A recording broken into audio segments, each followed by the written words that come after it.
देहरादून में नाबालिग लड़की ने की खुदकुशी, आत्महत्या के सही कारणों का नहीं पता चला। शीतकाल के लिए बंद हुए हेमकुंड साहिब के कपाट, अंतिम अरदास को पहुंचे कई श्रद्धालु। देहरादून में पेट्रोल के दाम ने लगाया शतक, पहाड़ी जिलों में भी पेट्रोल पहुंचा 100 के पार। अल्मोड़ा में अनियंत्रित होकर गहरी खाई में गिरा डंपर, हादसे में डंपर चालक की हुई दर्दनाक मौत।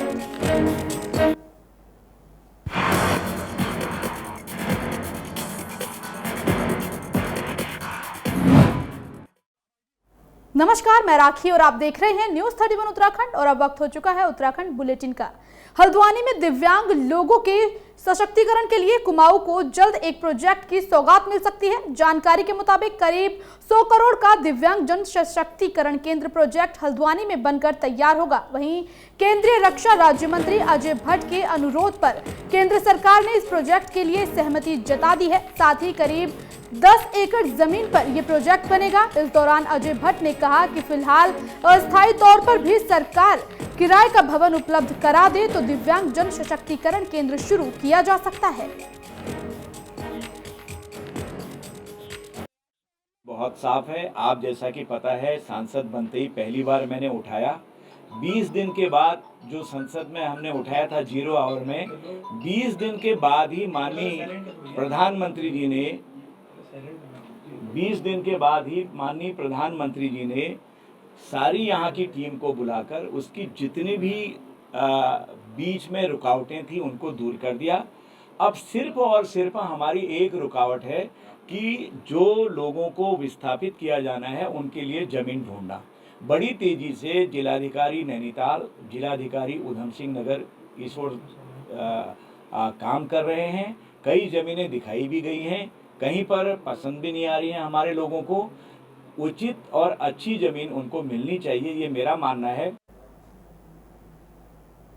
देहरादून में मुख्यमंत्री पुष्कर सिंह धामी बीते दिन 127 infantry battalion territorial army campus में आयोजित टेरिटोरियल आर्मी डे के समारोह में शामिल हुए। इस दौरान सीएम ने अधिकारियों को बधाई देते हुए जवानों के बीच जाकर सांस्कृतिक संध्या में गीत संगीत के कार्यक्रम में भी प्रतिभाग किया। वहीं उन्होंने कहा कि टेरिटोरियल आर्मी के जवान पर्यावरण संरक्षण की दिशा में महत्वपूर्ण काम कर रहे हैं।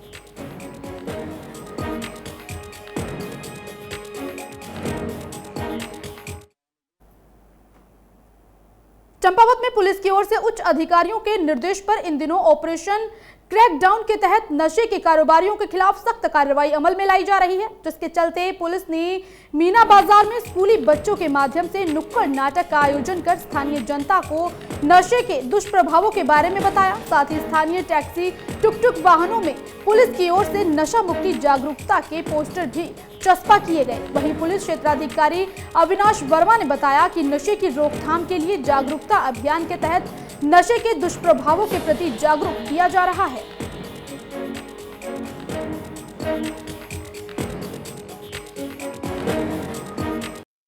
ये चारोबेटा में स्थित नौजगे स्कूल के बच्चों के द्वारा आज प्रोग्राम आयोजित किया गया था, नशा को लेकर के नुक्कड़ नाटक। इस नुक्कड़ नाटक के माध्यम से नशे के होने वाले दुष्प्रभावों को बच्चों ने बहुत ही अच्छी तरीके से दिखाया था और इसके लिए पूरी बधाई की टीम पात्र है। और जो ये आज का नुक्कड़ नाटक था, चंपावत पुलिस के सहयोग से ये कार्यक्रम आयोजित किया गया और भविष्य में भी इस तरह का जागरूकता कार्यक्रम हमारे द्वारा समय समय पर आयोजित किए गए। अल्मोड़ा में प्रियंका वाड्रा गांधी के झाड़ू लगाने वाले बयान पर वाल्मीकि समाज के लोगों ने आज चौघान पाटा में मुख्यमंत्री योगी आदित्यनाथ का पुतला जलाकर सरकार के खिलाफ जमकर नारेबाजी की। इस दौरान उत्तराखंड वाल्मीकि कल्याणकारी महासभा के प्रदेश अध्यक्ष AK सिकंदर पवार ने कहा कि पीड़ित के परिजनों से मिलने जा रही प्रियंका को गेस्ट हाउस में बंद कर दिया गया। ऐसे में वो मुख्यमंत्री से पूछना चाहते हैं कि अगर झाड़ू लगाना गलत काम है तो सफाई कर्मचारियों को कोरोना काल में वॉरियर्स का दर्जा क्यों दिया गया। उन्होंने कहा कि यूपी और उत्तराखंड में वाल्मीकि समाज से जुड़े लोग और सफाई कर्मचारी विधानसभा चुनाव में भाजपा को इसका जवाब जरूर देंगे।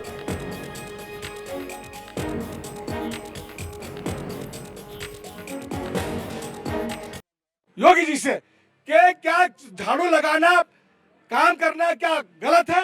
अगर झाड़ू लगाना गलत हो तो जो इतने हमारे सफाई कर्मचारी हैं और जितना वाल्मीकि समाज का सफाई कर्मचारी से जुड़ा है, वो क्या सब गलत काम कर रहे हैं?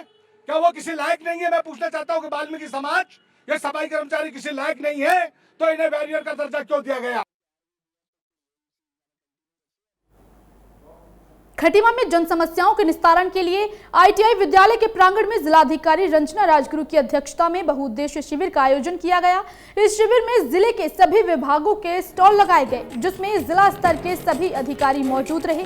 वहीं जिलाधिकारी रंजना राजगुरु ने बताया कि शिविर में आम जनता की समस्याओं का निस्तारण किया जा रहा है।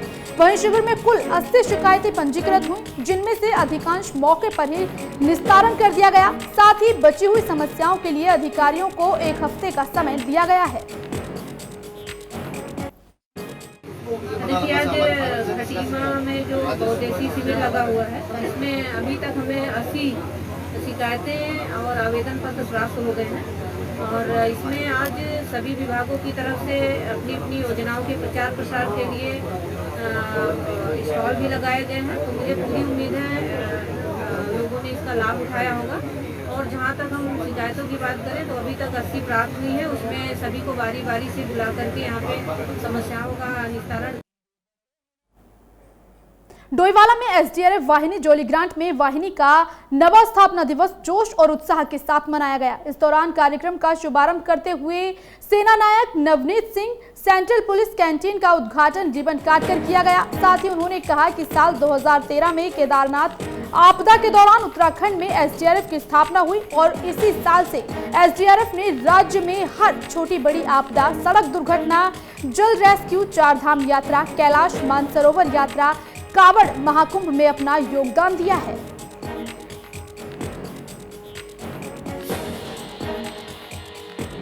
आज एसडीआरएफ का जैसे हमारा 9वां स्थापना दिवस है और विगत 9 वर्षों में एसडीआरएफ ने बहुत बड़ी बड़ी उपलब्धियां हासिल की हैं।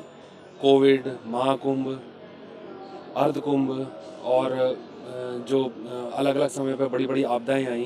केदारनाथ आपदा के बाद से 2013 के बाद से इसका गठन हुआ था और इसका जो अब तक का प्रोग्रेस और जो उपलब्धियां हैं वो वास्तव में जो सराहनीय हैं। इसको सीनियर ऑफिसर्स और पब्लिक ने काफ़ी प्रेज़ किया है।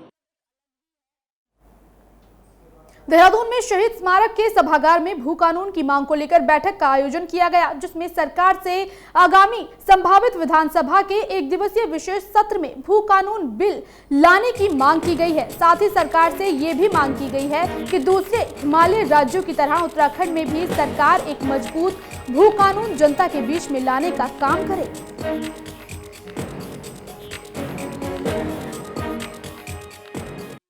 देखिए, आज जिस प्रकार से लगातार आप देख रहे हैं कि पूरे प्रदेश के अंदर राज्य को बचाने के लिए, राज्य की भूमि को बचाने के लिए भू कानून के प्रति जैसे प्रत्येक बच्चे से लेके और पूरे वृद्ध जन तक जिन लोगों ने इस राज्य में आहुति अपनी दी थी, वो लोग इस भू कानून को लेके आशंकित हैं कि 2018 में जिस प्रकार अध्यादेश जारी किया गया और भू कानून के माध्यम से हमारी जमीनें तमाम लूटती चली जा रही हैं।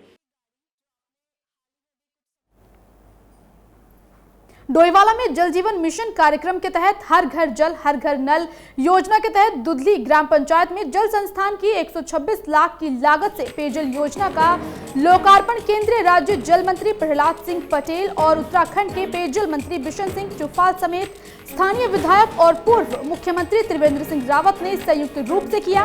इस दौरान प्रहलाद पटेल ने कहा कि राज्य का पहला दुधली गांव ऐसा है जहां पर शुद्ध जल पाइपलाइन के जरिए ग्रामीणों को मिला है। दरअसल इस योजना से पहले उत्तराखंड के ग्रामीण इलाकों में मात्र 8% ही पेयजल कनेक्शन किए गए थे, जबकि वर्तमान में 47% से ज्यादा कनेक्शन उत्तराखंड में किए जा चुके हैं और उत्तराखंड में मात्र 1 रुपए में ये कनेक्शन दिया जा रहा है। आज दूधली ग्राम पंचायत के अंतर्गत पेयजल योजना का यहाँ पर लोकार्पण किया जा रहा है, जो कि 123 करोड़ 80 लाख की योजना थी, जो बन करके तैयार है, जिससे 1360 जो यहाँ पर कनेक्शन दिए गए हैं और 296 परिवारों को इसका लाभ मिल रहा है। जब जल जीवन मिशन शुरू हुआ था तब कुल 8% उत्तराखंड के लोगों के पास पाइप के द्वारा पानी था और आज वो 47% को पार कर गया। ये गांव जहां पर मैं आया हूं, ये मेरे लिए देखने लायक काम था। जहां हर घर जल तो है ही, हर घर में कितना जल जाता है इसका आकलन भी यहाँ पर है। और मुझे लगता है ये जो पायलट प्रोजेक्ट है ये बहुत गर्व करने वाला है। ये जिस योजना पर आज माननीय केंद्रीय मंत्री जी यहाँ पर आए, राज्य के मंत्री जी यहाँ पर आए, इसमें ये भी पता है कि किस घर को कितना पानी मिल रहा है, कितना पानी हम ले रहे हैं ज़मीन के अंदर से और कितना हम हर घर तक पहुँचा पा रहे हैं। यानी कि मॉनिटरिंग है पानी की, और ये अपने आप में एक उदाहरण है देश में।